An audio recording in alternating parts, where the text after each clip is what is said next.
Bonjour, bienvenue dans cette vidéo où je vais vous montrer comment installer CentOS 7 en version minimum, donc sans interface graphique, ce qui est parfait pour un serveur.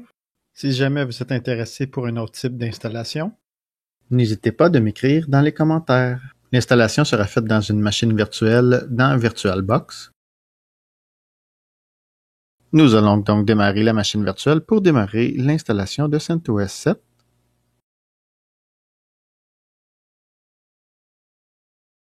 On choisit Install CentOS 7.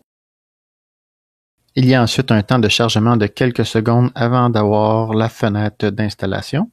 Je vais donc mettre la vidéo en accéléré pendant le chargement.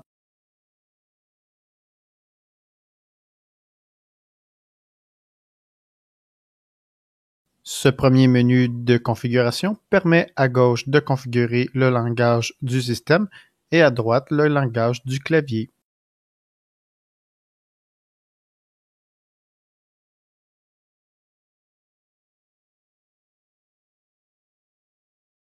Voici le menu principal pour configurer l'installation. Le premier bouton est pour configurer le fuseau horaire, l'heure et la date du système. Je vais cliquer sur le Québec. J'aurai donc le fuseau horaire de Toronto, soit Canada-Est. Donc en bas, vous pouvez configurer l'heure et la date si jamais les informations affichées ne sont pas correctes. Vous pouvez également appuyer sur le petit bouton Paramètres pour, par exemple, entrer des adresses IP de serveur NTP que vous voulez utiliser pour la synchronisation de l'heure.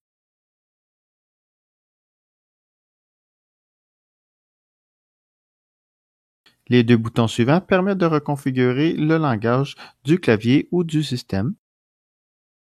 Puisque nous l'avons déjà configuré, nous n'allons faire aucune modification.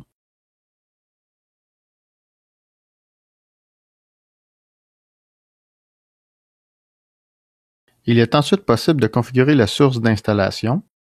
Dans notre cas, nous allons laisser tel quel, soit au CD-ROM qui est présentement connecté à la machine virtuelle. Mais il serait tout à fait possible d'installer à partir d'un serveur HTTP ou même d'un serveur FTP. Le bouton suivant permet de configurer les logiciels que nous voulons installer. Puisque nous voulons faire une installation minimum, les options par défaut sont correctes pour nous.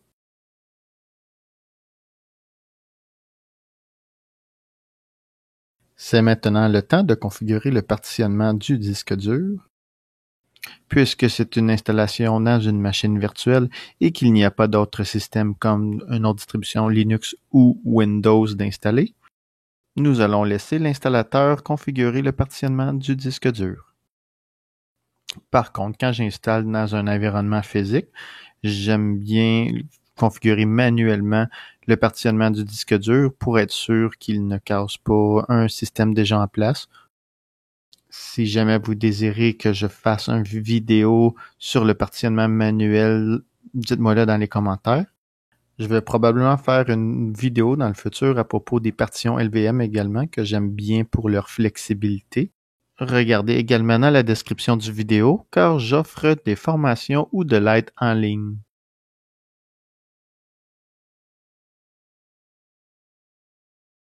Ça avance bien, nous sommes maintenant rendus à configurer l'interface réseau.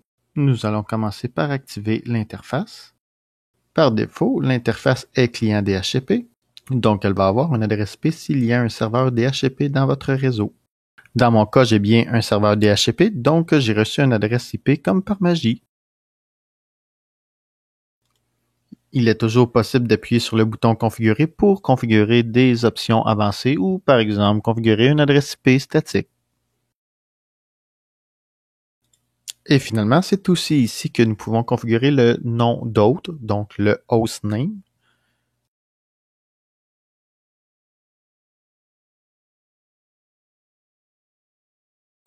Nous avons donc toutes configuré les options nécessaires.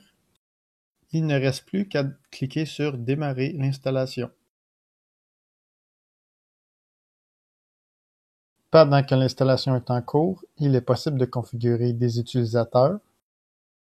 Nous allons commencer par configurer le mot de passe du compte administrateur. C'est avec cet utilisateur que nous allons installer des logiciels ou faire des actions à haut privilège. Et finalement, nous allons configurer un premier utilisateur.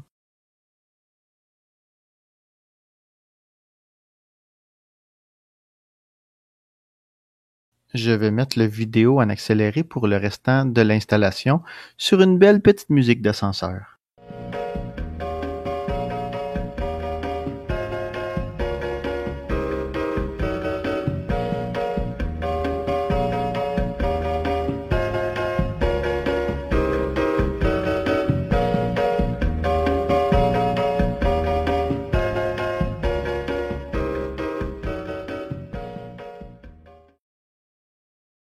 Yay! L'installation est terminée.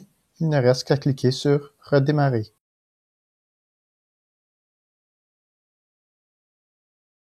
La machine virtuelle va donc redémarrer.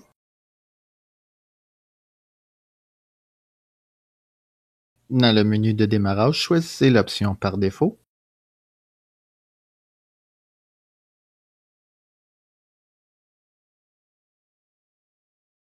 On regarde le beau chargement mauve.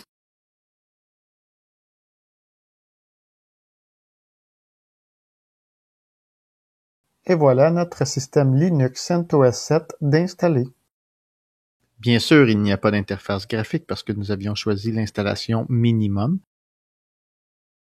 La première chose à faire est de se connecter avec notre utilisateur.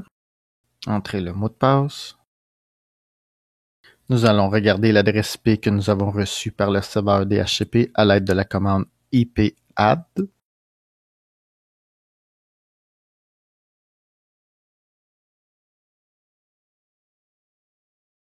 Nous allons nous connecter avec le compte administrateur. Donc, nous allons faire SU pour Super User.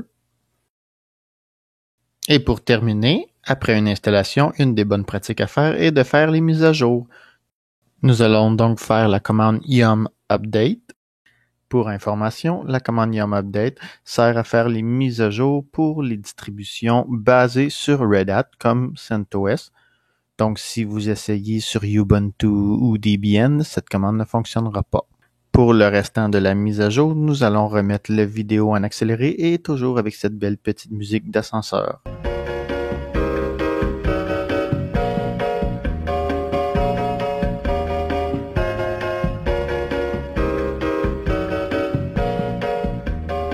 Une fois la mise à jour terminée, inscrivez la commande Reboot pour redémarrer le serveur.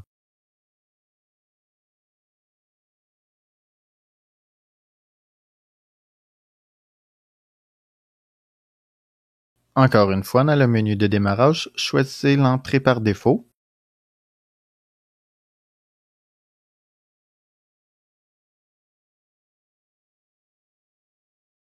C'est maintenant tout pour cette vidéo.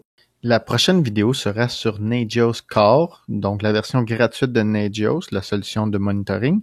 Elle sera faite sur ce serveur que nous venons d'installer. Merci d'avoir regardé la vidéo. Au revoir.